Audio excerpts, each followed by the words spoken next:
अनंत श्री सदगुरु सुखराम जी महाराज की अनबे वाणी है। हरजस पतराग सोरठ 3 चल रहा है। इस हरजस के माध्यम से सतगुरुदेव फरमा रहे हैं, दुनिया भर में माय भुलानी, पूजे नकल असल की निंदा, बोले में ते बाणी। दुनिया भर में माय भुलानी, सरप मांड पूजने जावे, असल नाग कुमारे। साचा सायब घट में बैठा, ध्यान पत्थर को धारे। पीतल को नरसिंह बनायो, सब पूजन को आवे। असल नार को देर नगारा, सब मारण को जावे। माटी की गिण गोर बनावे, पूजे लोग लुगाई। घट घट ईसर गवर बिराजे, ताकि खबर न काई। भगलिंग नकल जाय सींचे, असल जिणा की निंदा। कह सुख राम जगत यो पंडित, झूठ भरम सुबिंदा। सदगुरुदेव फरमा रहे हैं कि पूरी पूरी दुनिया भरम के अंदर भूली हुई है और भरम के अंदर ही कर्म कर रही है। जब तक बहिरंग कर्म करती रहेगी, करती रहेगी, तब तक करनी का कर्म बंधन इस आत्मा के साथ में बंधता रहेगा। तो अपन तो कर्मों से मुक्त होने के लिए आए हैं या कर्म बांधने के लिए आए हैं?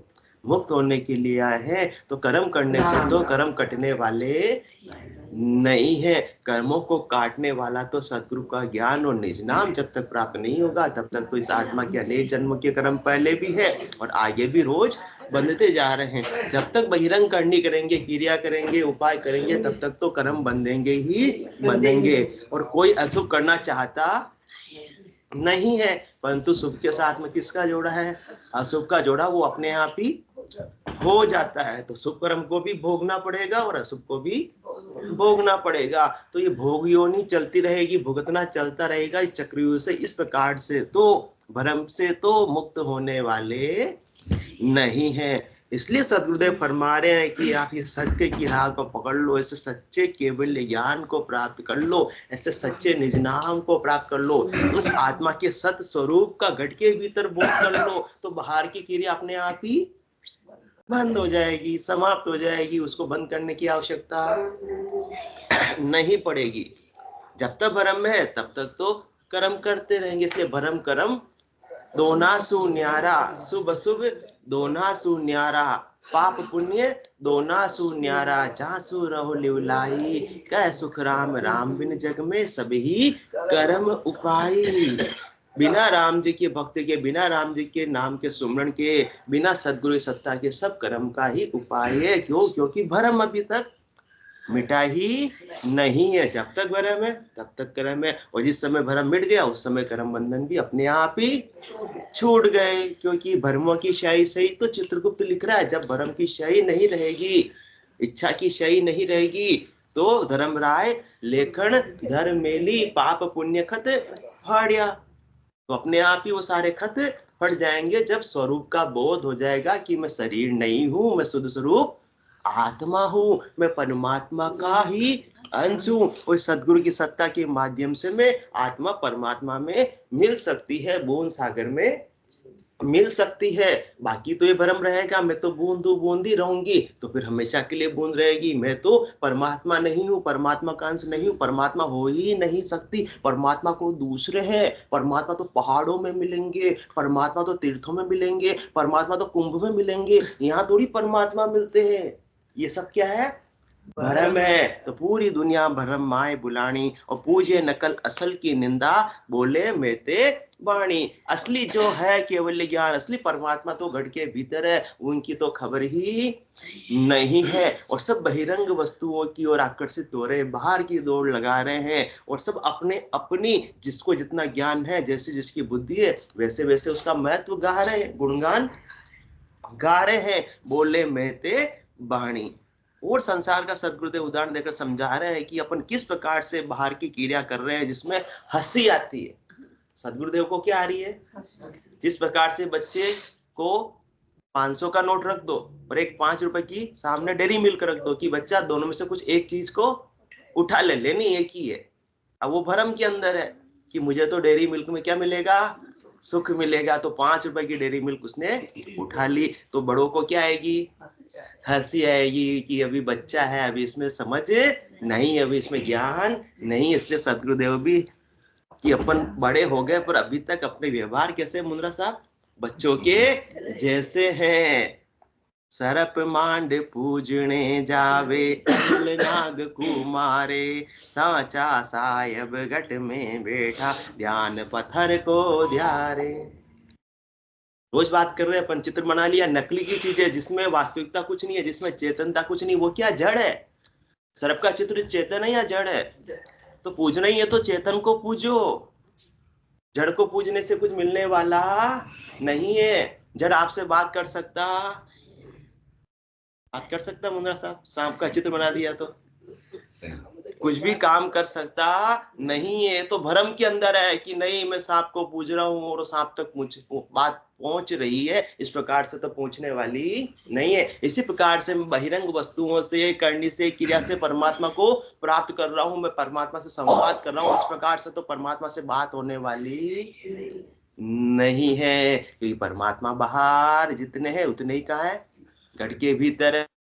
परंतु बाहर से परमात्मा प्राप्त कर नहीं सकते हैं, सब जगह हरि व्यापक सर्वत्र समाना, परंतु समान सब जगह विद्यमान होते हुए भी बाहर से अपन उनको प्राप्त नहीं कर सकते। क्योंकि बाहर को कौन नजर आता है, बाहर को कौन देखती है, अपनी इंद्रियां देखती है, अपनी आंखें देखती है, और परमात्मा इन आंखों से दिखते ही नहीं। इन निर्णय नहीं देखिया अजब अनुपम चैन, सुखराम सुरत नैणसु देख कर भाकत बेण। सुखराम जी महाराज भी कह रहे हैं मुझे भी नाकों से तो परमात्मा नजर नहीं आते, मैंने भी सूरत चक्षु से परमात्मा को देखा, फिर आपको मैं उसका वर्णन कर रहा हूँ। और जिस आंखों से मैंने देखा वो आंखें तुम भी जागृत कर लो, घट के भीतर सूरज चक्षु को खोल लो, ज्ञान चक्षु को खोल लो, ब्रह्म चक्षु को खोल लो, दिव्य चक्षु को खोल लो। दिव्य नैन माया का खुलिया, ब्रह्म खंडित सूझे, कह सुखराम ब्रह्म का खुलिया, परमधाम जब सूझे। तब तो पर परमधाम मिल ही जाएगा। बाकी इन आंखों से ही देखिए सुनिए गुने मनमाई, तब तक तो परमधाम मिलने वाला नहीं है। तो सर्प मांड पूजने जावे, असल नाग को मारे। असली का नाग आया तो उसको मारने के लिए दौड़ेंगे, तो अभी तो पूजा कर रहे थे अभी मार रहे हो, तो हंसेंगे या नहीं हंसेंगे, हंसी के ही पात्र बन रहे हैं। और सांचा साहेब घटे में बैठा, ध्यान पत्थर को ध्यारे। घट के भीतर है तन देवल विच आत्म देवा, निर्गुण भक्ति भजन ही बेवा। परमात्मा भीतर है, ऐसे निर्गुण की भक्ति करके, ऐसे निर्गुण का बोध करके, इस प्रकार से आप परमात्मा का घट के भीतर ही दीदार कर सकते हैं, अनुभव कर सकते हैं, जानकारी कर सकते हैं, आत्म साक्षात्कार कर सकते। अपन मानते ही नहीं भ्रम के वशीभूत होकर कि परमात्मा हमारे घट के भीतर भी हो सकते हैं, मानते ही नहीं है कि परमात्मा तो किसी अच्छी दूर बिल्ली जगह पर मिलेंगे, बहुत बड़े मंदिर में मिलेंगे, बहुत बड़े बड़े धामों में मिलेंगे। इसलिए तो दौड़ दौड़ कर जाते हैं, दौड़ दौड़ कर कहाँ जाते हैं, गांव धामों में जाते हैं, जिसको जहां का है वहां जाते हैं, क्योंकि मानते ही नहीं कि घट के भीतर परमात्मा। जिसने मान लिया वो तो जाएगा ही नहीं। घर में चीज पड़ी है तो बाजार में लेने जाओगे अजमेरा जी, नहीं लेने जाओगे। जब तक घर में चीज है तब तक जाओगे नहीं। मैं क्यों जाऊं, मेरे पास तो वैसे ही पड़ी हुई है। इसी प्रकार से घट के भीतर परमात्मा है तो फिर बाहर की दौड़ कौन करेगा। जब तक मानते हैं कि घट के भीतर परमात्मा नहीं है तब तक ही तो बाहर की दौड़ करेंगे। हजारों लाखों उमड़ रहे, मर रहे, मार रहे, फिर भी बाहर की दौड़ समाप्त नहीं हो रही, क्योंकि दुनिया भरम माया बुलानी, सब भ्रम के अंदर भूले हुए हैं। परंतु जब भी पाओगे जिन पाया जिन गढ़ी ही पाया, बाहर फिर जन्म गमाया, 68 को काहों को फिरिए, सुरत समेट नाम में धरिए। तो सांचा साहेब घट में बैठा, ध्यान पत्थर को उधारे। ये सच्चे साहेब घट में बैठे हुए, तभी तो आज ये शरीर से भी अपन क्या कर पा रहे, बोल पा रहे। ये साहेब इसमें नहीं होंगे तो शरीर भी क्या हो जाएगा, जड़ हो जाएगा। जो अभी चेतन तत्व है इसके अंदर, तभी तो बोल पा रहे हैं, तभी तो करनी कर पा रहे हैं, तभी तो भक्ति कर पा रहे हैं। और ये जब नहीं रहेंगे सच्चे साहेब तो फिर शरीर भी क्या हो जाएगा, पत्थर के समान ही हो जाएगा। और ध्यान पत्थर को उधारे, जो पत्थर है जिसमें चेतन तत्व है ही नहीं है, और उसी का ध्यान कर रहे हैं। आकारी को सेविया, गर्भ ताप नहीं का जाए, जन सुखिया निराकार क्षण में देत मिटाए। तो चलता देवल पूज प्राणी, माय बसो राय जादो रे, पाहण पत्थर जून बिन चेतन, जाको पूजे आंदो रे। चलता देवल पूज प्राणी, किसको पूजना है? इस चलते हुए देवल के बीच में अंदर कौन है? परमात्मा है, आत्मदेव है। इस आत्मदेव को, परमात्म देव की प्राप्ति इस चलते हुए देवल में ही हो सकती है। जब तक ये देवल चल रहा है, देवल कौन सा? ये मंदिर कौन सा? ये तन देवल, ये जब तक चल रहा है तब तक ही परमात्मा की प्राप्ति हो सकती है। जब तक चल रहा है, श्वासें चल रही है, तब तक इन श्वासों में ऐसे सृष्टिकर्ता परमात्मा को पूज ले, मतलब उनके नाम का सुमरण कर ले। इसी के अंदर माय बसे राय जादो रे, वो राय जादा, वो परमात्मा, वो सृष्टिकर्ता परमात्मा, वो तेरे भीतर ही बस रहे हैं। अरद पुरद के बीच बसे सिखावन हार। तो ये श्वासें चल रही है तब तक ही ये चलता देवल है। श्वासें निकल गई तो ये भी पत्थर के समान ही हो जाने वाला है। फिर बाहर के पत्थर में, उस तन के पत्थर में फिर कोई फर्क रहने वाला नहीं है। जब तक राय जादा है, जब तक चेतनता है, तब तक ही इस मनुष्य शरीर की कीमत है, वैल्यू है। इसका उपयोग परमात्मा की प्राप्ति में ये आत्मा कर सकती है, इसके बिना तो संभव नहीं है। इसलिए चलता देवल पूज प्राणी, माय बसे राय जादो रे, पहाड़ पत्थर झूठ बिन चेतन। बाहर का जो पत्थर है वो तो पहाड़ पत्थर, उसमें चेतन तत्व है क्या? आप उनसे मुंद्रा जी बात करके आ सकते हो क्या? ये मेरी ये तकलीफ है, मुझे इसका उपाय बता दो। नहीं आ सकते हो। वो जवाब देगी नहीं, पहाड़ पत्थर झूठ बिन चेतन, उसमें चेतन तत्व नहीं है। झाको पूजे आंदोरे। जो सच्चे परमात्मा घट के भीतर, उनसे बात करो, उनसे साक्षात्कार करो।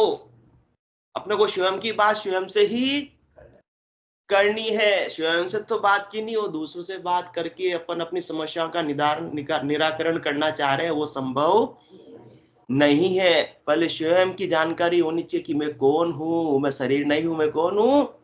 आत्मा हूं और शुद्ध स्वरूप परमात्मा का अंश हूं, परंतु जीव भाव में आया हुआ हूं, क्योंकि मुझे शरीर संसार से सुख लेने की इच्छा है। वैभव नाम का गुण है, तो भजन सु वासना जल जाए, दूजो और कोई नहीं उपाय। ये वासना हटी तो फिर शुद्ध स्वरूप आगे परमात्मा, शुद्ध स्वरूप आत्मा के आगे परमात्मा ही है। इतना ही तो फर्क है परमात्मा बनने में। चाह चूड़ी रामदास नीचा सुही नीच, तो केवल ब्रह्म तो जो चाहना होती बीच। ये चाहना हटानी है, चाहना का आवरण आ रहा है। इस वजह से स्वयं परमात्मा होकर भी मान नहीं पा रहा है कि हम कौन है, परमात्मा है। इसलिए बाहर परमात्मा को ढूंढ रहे हैं, ढूंढ रहे हैं, ढूंढ रहे हैं। कहते ना, खाक में छोरो और गांव में। हाँ, इस प्रकार की स्थिति हो रही है। मुंद्रा जी मजा आ गया। तो इस प्रकार की स्थिति हो रही है, इसलिए बाहर की यात्रा कर रहे हैं, दौड़ रहे हैं, दौड़ रहे हैं, दौड़ रहे हैं, भ्रम के वशीभूत दौड़ रहे हैं, दौड़ रहे हैं, दौड़ रहे हैं। और जबकि बाहर जंगल में जाओगे तो भी घट के भीतर ही मिलेंगे, और घर में रहोगे तो भी घट के भीतर ही मिलेंगे। और केवल चेतन तत्व नहीं होगा तब तक तो काम बनने वाला नहीं। इस ज्ञान पत्थर को उधारे, पीतल को नरसिंह बनायो, सब पूजन को आवे, असल नार को देर नगारा, सब मारण को जावे। पीतल का क्या बना दिया? हाँ, नरसिंह भगवान की बहुत सुंदर सी मूर्ति बना दी, और सबको बताया, अड़ोसी पड़ोसी को, देखो देखो हमारी मूर्ति स्थापित की, मूर्ति स्थापित की। तो फिर सब पूजन को आवे, सब अपने घर पर कौन आ रहे हैं? पूजा करने के लिए आ रहे हैं। और असल नाहर को देर नगारा, उसमें चेतन तत्व है क्या? चेतन तत्व नहीं है नार में, जो मूर्ति बने उसमें। तो उससे डर नहीं रहे हैं। क्यों नहीं डर रहे हैं? क्योंकि चेतन तत्व नहीं है। तो क्यों चेतन तत्व नहीं है, इसलिए डरने की आवश्यकता नहीं। वो खाएगा नहीं, इसलिए उसके पास में जा रहे हैं। वो कहते हैं ना, एक मूर्तिकार ने 3 चीजें बनाई। एक तो गाय बनाई, और एक नार बनाया, शेर बनाया, और एक गाय। तो इस प्रकार से बनी। हाँ, फिर क्या रहा उसका? हाँ, गाय दूध देवे, और मूर्ति जो गाय दूध देवे शेर खावे। और एक प्रतिमा बनाई भगवान की, तो भाई गाय दूध दे देवे। जो आपने एक ही पत्थर से 3 मूर्ति बनाई, तो गाय दूध दे देवे और ये नार आपको खा जावे, तो परमात्मा भी आपका कार्य जो मूर्ति बनाई आपने वो भी कर देगा। तो ये तो क्या पत्थर की ये कैसे दूध देगी? पागल हो रहे क्या बोलते हैं जिसने बनाई, पागल हो रहे हो क्या? तो इसी प्रकार से जब पत्थर की गाय दूध नहीं दे सकती है, पत्थर का शहर खा नहीं सकता। क्यों? क्योंकि उनमें चेतन तत्व नहीं है। इसी प्रकार से पत्थर को पूजकर, केवल आकार को पूजकर काम बनने वाला नहीं है। ये आकार तो कौन है? ये शरीर, शरीर के अंदर कौन है? ये चेतन तत्व, चेतन तत्व की वैल्यू है। इसलिए चलता देवल पूज प्राणी माय बसे राजा दो रे। उसमें चेतन तत्व नहीं है। जो पत्थर की गाय की मूर्ति बनाई है उसमें चेतन तत्व नहीं है, इसलिए वो दूध नहीं दे पा रही है। और आज जिस गाय में चेतन तत्व है वो दूध दे पा रही है। तो वैल्यू किसकी हुई है? वो एक तत्व की मूर्ति बनी हुई है पत्थर की। और ये जो सच्ची की गाय है जिससे अपन कहते हैं हम रोज दूध दूहते हैं चांडा साहब, वो 5 तत्व की बनी हुई है, 4 तत्व की बनी हुई है, 5 तत्व की बनी हुई है। जल वायु अग्नि आकाश पृथ्वी की बनी हुई। और मूर्ति में वो जो पहाड़ की मूर्ति है उसमें केवल पृथ्वी तत्व है और बाकी के अंदर 4 तत्व है, 5 तत्व है। तो फर्क तो ये है। बाकी मूल में फर्क क्या है? उसमें चेतन तत्व की कमी है और इसमें चेतन तत्व है। तो चेतन तत्व जब तक है तब तक भी कार्य हो सकता है। बिना चेतन तत्व के गाय दूध नहीं दे सकती, शेर भी खा नहीं सकता। इसी प्रकार से ये आत्मा भी परमात्मा की प्राप्ति नहीं कर सकती है। जब तक चेतन तत्व शरीर के भीतर विद्यमान है तब तक श्वास और उश्वास में ऐसे सृष्टिकर्ता परमात्मा के नाम के सुमरण के द्वारा ये उनको पूजना है। और बाहर की पूजा की आवश्यकता नहीं, बाहर की पूजा की आवश्यकता नहीं है। जब तक तन है और जब तक चेतन है इसके अंदर तब तक ही पूजा संभव है। बाकी तो और अन्य पूजा की आवश्यकता नहीं है। क्या पूजा? क्या अर्चन रे। उस असीम का सुंदर मंदिर मेरा लघुत्तम जीवन रे। यही देवालय है। सबसे बड़ा मंदिर तो यही है। राम निवास धाम कौन सा है मुंद्रा साहब? ये अपने 5 फुट 5 इंच का शरीर, यही राम निवास धाम है। क्योंकि इसके अंदर अभी राम जी विराजे हुए हैं, आत्मदेव विराजे हुए हैं, चेतन तत्व विराजे हुए हैं। इसलिए वो क्या है? राम निवास धाम है। तो अपने को राम जी की तो पूजा करनी है, तो और कहीं राम निवास धाम को ढूंढने की आवश्यकता, कहीं जाने की आवश्यकता, बस ठहर जाने की आवश्यकता है। इतना ही आवश्यकता, ठहर जाना है और भीतर की यात्रा सदगुरु के ज्ञान के मुताबिक कर लेनी है। इसलिए क्या पूजा? क्या अर्चन रे। उस असीम का सुंदर मंदिर मेरा लघुत्तम जीवन रे। मेरी श्वासें करती रहती नित्य प्रिय का अभिनंदन रे।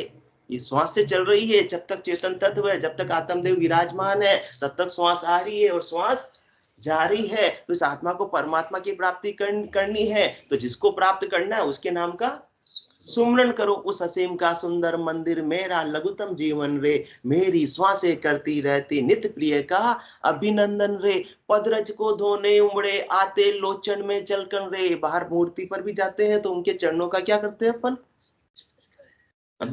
हाँ, चरण पगालते हैं ना, चरणों को अपन धोते हैं। तो पदरज को धोने उमड़े आते लोचन में जलकन रे। असली पूजा तो ये है कि परमात्मा की याद में, विरह में अश्रुधारा आंखों से निकलने लगे, वही असली पूजा है। इसके अलावा वो ही दूजा नहीं है। क्योंकि अनंत जन्मों से परमात्मा से ये आत्मा बिछड़ी हुई है। आज सतगुरु के ज्ञान से उसको भान हुआ है तो उसको मालूम पड़ा है कि भोलप मेरे साईया में थी बड़ी गिमार, तुम सा प्रीतम छोड़ के गई आन की लार। मैं गुणवंती सुंदरी अवगुण बर्या अपार, बहा गया की लाज है सुन साई भरतार। करना था सो कर लिया बहुत खून करतार, भावे बगसो साइया भावे गर्दन मार। मैं गुण अवगुण बहु किया तुम सुदूरा जाए, किया सो में भुगतिया अब मुझ पीव मनाए। इतना आर्थ भाव से पुकार करेगी ये आत्मा तो पति स्वरूप परमात्मा इसको संभालने के लिए, लेने के लिए अनंत जन्मों के जो गुनाह हुआ उन सब गुनाहों को माफ करके अपनी शरण में ले लेंगे। इसलिए दास सुख राम को पीव मेला करे, दास सुख राम को पीव मेला करे। ताई को मन और शीस दीजे, अनंत जन्म को बिछड़ो जीव है, मोये उपकार कोई आण कीजे। अनंत जन्मों से आत्मा परमात्मा से बिछड़ी हुई है। नदी में रेत के कणों की गिनती भले ही संभव हो जाओ, परंतु आत्मा परमात्मा से कितने जन्मों से बिछड़ी हुई है उसकी गिनती संभव नहीं है। परंतु आज इस आत्मा का दिन्य भाग्य उदय हुआ। आत्मा दिन दिन हो गई सदगुरु के ज्ञान को धारण करके कि उसे परमात्मा की याद आ गई है। अब परमात्मा की याद में अश्रुधारा बह रही कि ये ज्ञान मुझे पहले क्यों नहीं मिला। परंतु जब जागे तभी सवेरा, इसलिए जा सूता जन्म अमोलक बीते, जाग्या जब पिस्ताओ जीवड़ो पड़ियो जंजाड़ा माई, सपने जन्म ठगाओ। सपनों चीजों के लिए अपन ने कितनी बार तो नरदेही मिली थी, आज पहली बार नहीं मिली, उसको गंवा दिया। और आज भी किसी के 40 साल निकल गए, किसी के 60 साल निकल गए। और अब की स्थिति कैसी हो गई है, जमन्या जका गया दिन दूरा, अंतकाल दिन नेड़ा। अब थोड़ा सा समय रहा तो पछताना ही है। इसलिए फिर आत्मा अश्रुधारा में परमात्मा की याद में कह रही, अब जल्दी से जल्दी परमात्मा मुझे संभाल लो, बेगा बेग मुझे अपने निज घर में स्थान दे दो, कहीं मेरे जीवन की संध्या ऐसे ही आपके बिना नहीं आ जावे। क्योंकि अध बीच में बास पड़ियो तो पड़ोला किनरा पेट, पड़ोला किनरा पेट पड़ेगा भारी, थोड़ा कह के दास संग्राम पड़ गले गालो डालो घोड़ा। तो उस असीम का सुंदर मंदिर मेरा लघुतम जीवन रे। छोटा सा है, बहुत बड़ा जीवन है। 1 लाख वर्ष की उम्र तो रही नहीं जो सतयुग में थी। और त्रेता में कितनी? 10,000, द्वापर में 1000 और कलयुग में 100, और उसमें भी औसत आयु 60 वर्ष के आसपास। तो उस असीम का सुंदर मंदिर मेरा लघुतम जीवन रे, मेरी श्वासें करती रहती नित्य प्रिय का अभिनंदन रे। पदरज को धोने उमड़े आते लोचन में झलकन रे। जिनके ऐसे लोचन में झलकन आ रहे, समझ लो कि असली पूजा असली सेवा हो रही है। अब बाहर कहीं और पूजा सेवा करने की आवश्यकता नहीं रही। कर रहे हैं तो अच्छी बात, नहीं हो रही तो खास वाली बात नहीं है। जा पा रहे हो अच्छी बात, नहीं जा पा रहे हो तो भी कोई खास वाली बात नहीं है, क्योंकि सच्ची आज पूजा आपको मिल गई है। ऐसो समियो सदाई हमारे, 8 पहर क्या सांझ सवेरे, 24 घंटे की अखंडित दीदार परमात्मा के सदगुरु के प्रताप से होते रहते हैं सूरज चक्षु के द्वारा। जो मुख दिसे दर्पण माही, अरस परस सेवक हर साई, दिल ही में सायब दीदारा। कहाँ होते दीदार? दिल में। इसके अलावा कहीं होने वाले नहीं, कहीं भी ढूंढ लो मिलने वाले दीदार होंगे तो बस दिल में ही होंगे। 100 बात की एक बात है, कहीं और जगह सच परमात्मा के दीदार तो होने वाले नहीं है। बाकी सब जगह चरम चस्सों के किसके दीदार होंगे? माया के दीदार होंगे। क्योंकि जो भी आंखों से नजर आ रहा है वो सब खुट जाने वाला है, कुछ भी रहने वाला नहीं है। चाहे कैसा भी आकार हो, चाहे कैसा भी आकार हो, वो आज है पर कुछ न कुछ, किसी का कितनी 10 वर्ष, किसी की 100 वर्ष, किसी की 1000 वर्ष की उम्र हो सकती है उस आकार की, परंतु वो सदा के लिए रहने वाला नहीं है। और जो समाप्त हो जावे वो सत हो सकता नहीं, वो परमात्मा हो सकता नहीं है। इसलिए उस थोड़े समय के लिए परमात्मा इस तन देवल के भीतर विराजमान है। तो उन्हीं का तो बोध करना है। सब गट तेरे साइया, खाली गट नहीं कोई, बलिहारी व गट की जहां में प्रगट हो। तो उस असीम का सुंदर मंदिर मेरा लघुतम जीवन रे, मेरी श्वासें करती रहती नित्य प्रिय का अभिनंदन रे। पदरज को धोने उमड़े आते लोचन में झलकन रे, अक्षत पुलकित रोम मधुर मेरी पीड़ा का चंदन रे। मंदिर में क्या चढ़ाते हैं? अक्षत, चावल। तो अक्षत पुलकित रोम मधुर, ये 3.5 करोड़ क्या है?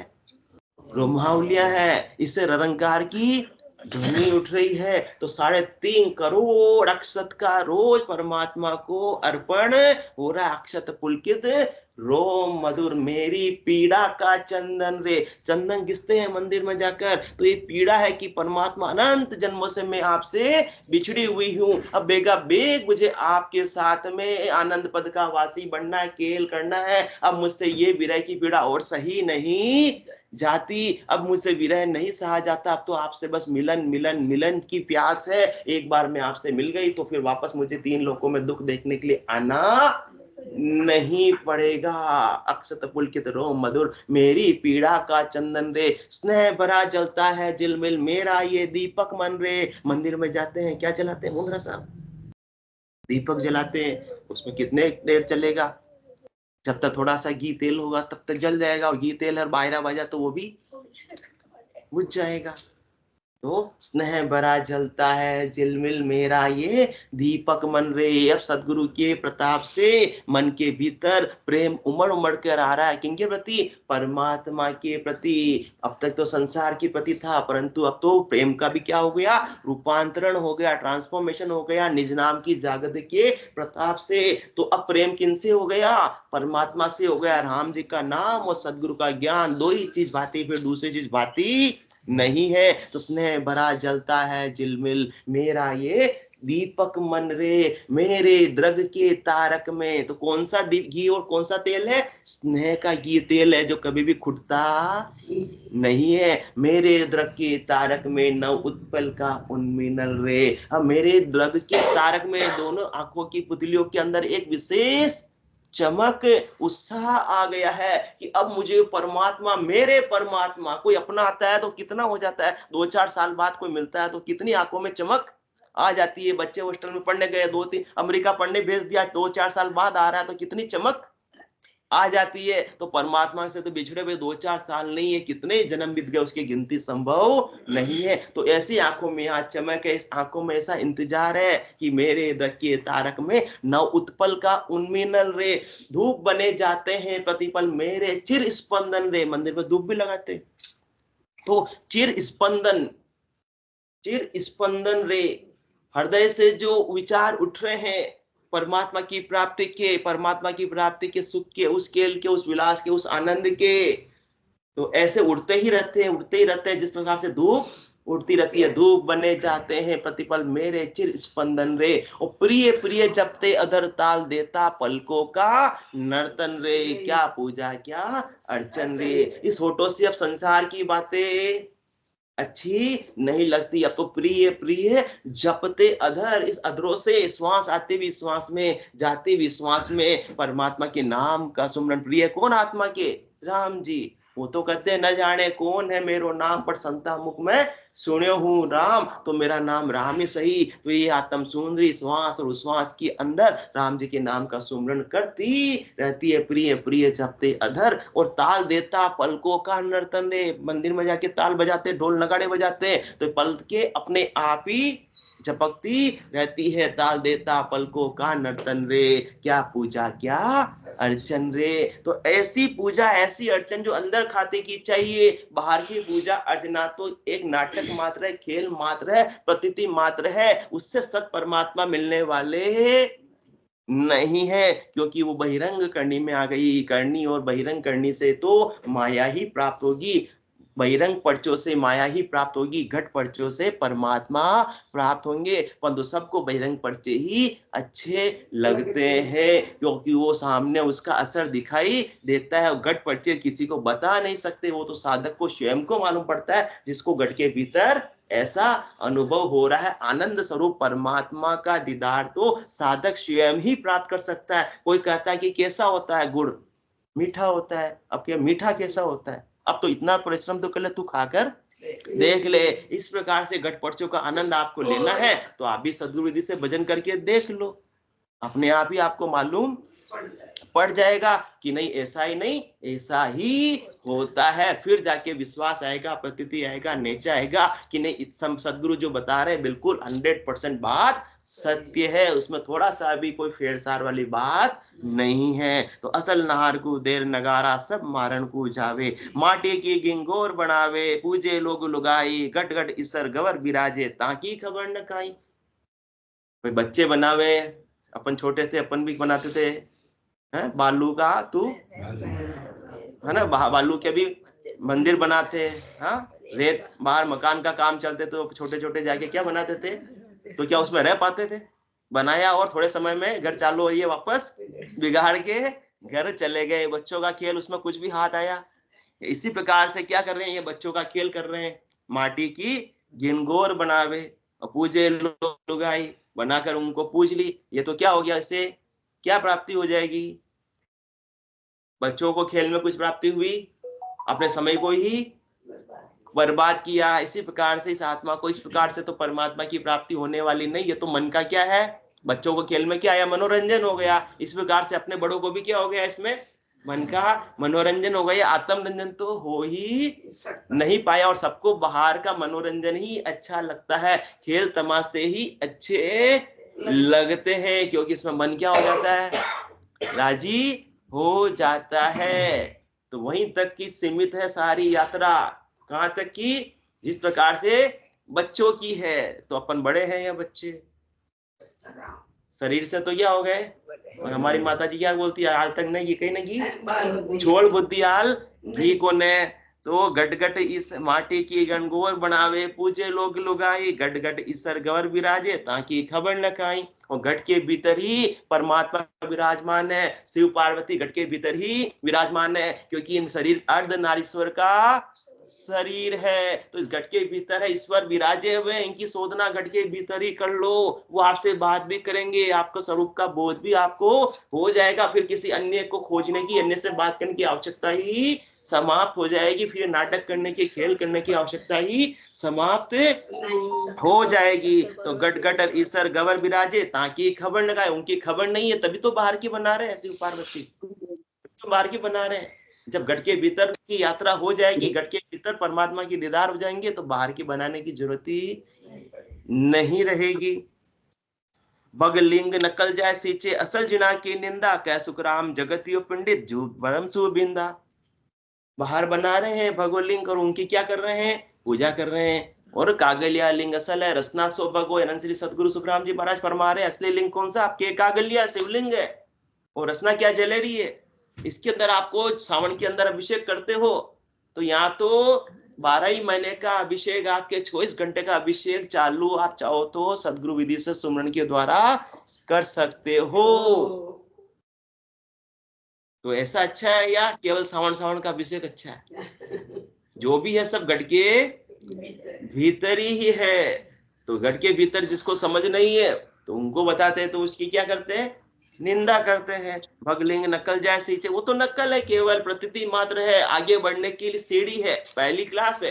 भाई प्राइमरी स्कूल तक ही रहेंगे या आगे भी जाना है, कॉलेज तक भी अपने को जाना है, या वहीं तक सीमित रहना है? वो अच्छी है, शुरुआती दौर के लिए तो बहुत अच्छी है, उसी से अपने को भक्ति की प्रेरणा मिलती है, परंतु वहीं तक सीमित नहीं रहना है। फिर अपने को अपने अंदर आ जाना है, क्योंकि जो भी ब्रह्मंडे सो ब्रह्मंडे, जो ब्रह्मांड में वो सब का है, इस पिंड के भीतर है। सांकेतिक रूप से जितने भी बाहर है सब परमात्मा ने भीतर ही बनाया हुआ है। तो असली जलेरी, असली क्या है, दिव्य है, और कागलिया क्या है, लिंग है, शिवलिंग। तो इसको अपने को रोज सींचना है सुमरन के द्वारा। तो ऐसी अम्मी जड़ती है जिसका 24 घंटे अभिषेक होता रहता है, बिना गुड़ शक्कर खाए मुंह मीठा हो जाता है। वो शहद का क्या हो गया, भगवान शंकर शहद का करते हैं, शक्कर का करते हैं, कोई जल का करते हैं, कोई दूध का करते हैं। ये तो सुकुमना से अमी चल रही, उसका अभिषेक करो, वो सबसे सर्वश्रेष्ठ है। तो गट गट घट भग लिंग नकल जाए सींचे असल जिना की निंदा। जो असल करते कि बाहर हम नहीं जाते तो निंदा करते, तुम तो कौन हो, नास्तिक हो। क्या बोलते हैं, नास्तिक हो। और यहाँ करते हैं इस मंदिर के लिए इतना दान दो, नहीं देते तो हम तो स्वयं घर पे ही स्वयं की आराधना करते हैं, तो तुम तो क्या कंजूस हो, इसलिए ऐसी बातें करते हो। तो उनकी निंदा होती है। और कह सुखराम जगत यो पंडित झूठ भरम सुबिंदा। पूरा जगत और पूरे ज्ञानी, कौन से ज्ञानी, पंडित कौन से, जिनको केवल 52 अक्षरों का ज्ञान है, जो ज्ञान, अवध ज्ञान है, मन सच्चे ज्ञान है, सूखी ज्ञान से सीमित है, जिनको 5वां केवल ज्ञान प्राप्त नहीं है, वो सच्चे केवल ज्ञान की क्या करते हैं, निंदा करते हैं। क्योंकि केवल ज्ञान सीखने सिखाने में है ही नहीं, 52 अक्षरों में ये केवल ज्ञान है ही नहीं, 52 अक्षरों में निज नाम है ही नहीं। यानी सब अर्थ माय सो जो वे इन अर्थ यानी अर्थ माय सो जो वे यो अर्थासु न्यारा, क्यों कर मिले पंडित को साहेब सत स्वरूप विचारा। यानी सब 52 अक्षरों में खोजते हैं परमात्मा को, परंतु 52 अक्षरों में परमात्मा है नहीं, 52 अक्षरों में निज नाम है ही नहीं। और जिनको ऐसी ससरूप की कला प्राप्त हुई है सदगुरु की मेहर से, दया से, कृपा से, वो अपना अनुभव शेयर करते हैं, तो उनकी क्या करते हैं, निंदा करते हैं कि तुम तो हमको क्या बना रहे हो, पागल बना रहे हो, ऐसा भी कुछ होता है क्या। तो कह सुखराम जगतियो पंडित झूठ भरम सुबिंदा। सब झूठ में ही लगे हुए, भरम में ही लगे हुए, उन्हीं में रचे बसे हुए, और उसी का ही उपाय कर रहे हैं। और उनका भी दोष नहीं, उनको ऐसा ज्ञान मिला ही नहीं है नहीं नहीं दोष जहान को भाई, ज्ञानी सबे विचारा। तीन ताप में सब जग बंदिया, नहीं कोई छूटन हारा। न दोष यामै न दोष वामै, सुन भाई ये तो विधि मिला है कारज, ऊंच नीच के माई। जिनको ऐसी सदगुरु विधि प्राप्त हो गई है और सदगुरु विधि के सुमरन के प्रताप से निज नाम प्राप्त हो गया है, उसको तो सारी बातें सत्य लगती है और बाकी सबको क्या लगती है? झूठ लगती है। और झूठ लगती है तो क्या करते हैं? निंदा करते हैं। और जिसको सत्य का घट के भीतर अनुभव हो गया तो वो बोलता है कि मेरा तो मिनखा दे में आना सार्थक हो गया, दिन दिन जारी सफल कमाई, जा संगत सतगुरु की पाई। तो हर किसी को तो हीरे की परख चंडक साहब होती है क्या? जिसको परख नहीं होती उसके लिए तो कांच के टुकड़े और हीरा भी एक समान ही होता है। कोई असली हीरा ले जाकर दिखा दो कि मेरे पास में 1 करोड़ का है तो निंदा करेगा कि कांच को मुझे क्या बता रहा है तू, हीरा बता रहा है, मैं मिला क्या तुझे? बेवकूफ बनाने वाला। हर किसी को परख होती नहीं है, वो जोरी को होती है। संत सदगुरु केवली भगवान क्या है? जोरी है। वो इस अपने को मिनखा दे की कीमत बताते हैं कि इसके अंदर जब तक चेतन तत्व है तब तक परमात्मा की प्राप्ति कर लो, ये चेतन तत्व निकल जाएगा, फिर कुछ होने जाने वाला नहीं है। बोलो राम सदगुरु देव जी महाराज ने, दिन्य हो परम दयाल सदगुरु सुखराम जी महाराज ने, दिन्य हो अनंत श्री सदगुरु सुखराम जी महाराज के ज्ञान सतस्वरूप भगवान ने, दिन्य हो केवली भगवंता ने, दिन्य हो जीवा तारण जहाज ने, दिन्य हो मोक्ष के मालिका ने, दिन्य हो अनंत कोटि संतान ने, दिन्य हो राम सभा में राम राम। स्काइप में तो ये सुन लेते हैं बाकी